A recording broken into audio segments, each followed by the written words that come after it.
Personally, think there's no need of using cracked softwares again. I'm saying this because it's wrong, and they'll most likely be like an alternative to that software. But if there's none and it's like very important to you, then maybe you should consider paying for it. If it's for something like your business, you can now add it to your business expense. I'm sure it has been like a while, maybe like 7 years since when I used any software like that. So and I think my own is because I had to change my laptop and I stopped using like a Windows operating system. So it now made me have to now be checking what was like the alternative to this software to that software. So I now saw that okay, they are actually alternatives though, and it's free because for something like Ubuntu now, Ubuntu is open source already. So most of the softwares you'll be seeing they are even like open source. There'll be paid ones though, but you understand what I'm trying to say. So it's possible to actually have those ones. But if you don't know, you don't know. So that's what just happens. And you now see some of these softwares, they have their Windows version also. So it's not even really because maybe you're using Windows, you're not using Windows.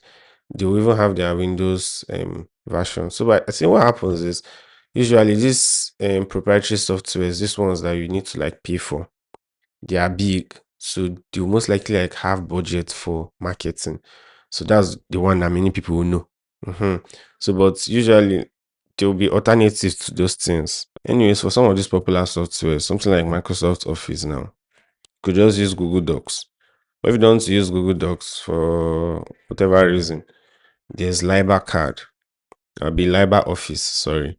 There's Libre Office and it just has the suits like Microsoft Office. He has his own like PowerPoint, Excel, and all. And it's open source, so you can use it for free. And most of them they're even still able to open some of these formats from as in the file formats from these proprietary softwares, even though some of these proprietary softwares they'll do like a format that only their application can open.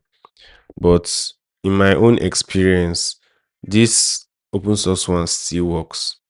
To be honest, they still work. Then if you do maybe like graphic design and stuff like that, Corel Draw that people know, the alternatives to it. My favorite alternatives is GIMP. I like GIMP. In fact, I like most of this open source software. To be honest, in fact, the fact that people gather and they make software and they give you for free. I'm saying this make software because personally, I've been making software for a while now. And I know it's not easy. So when people gather and do software for free, the thing just used to touch me in my heart. Like definitely I will try and find a way that even me too. I have to do something that is open source, make people they use that will benefit people, to be honest. Like I've enjoyed open source. I probably should put back to also align other people to enjoy open source.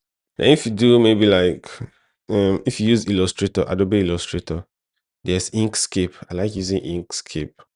So you just find that there are alternatives to these things. Then if you also use like CAD software, computer aided design softwares, maybe you use like AutoCAD. There are alternatives to it. Like the one that I know that I've used is that LibreCAD. So and I use it to do like survey drawings. So it's not like I'm just calling alternative. All these things that I've called now, they're actually applications that I used to use. If like the software that you use regularly, you don't know like the alternatives. I'm sure if you like search online, you can find like alternatives to those softwares. That's if you cracked them.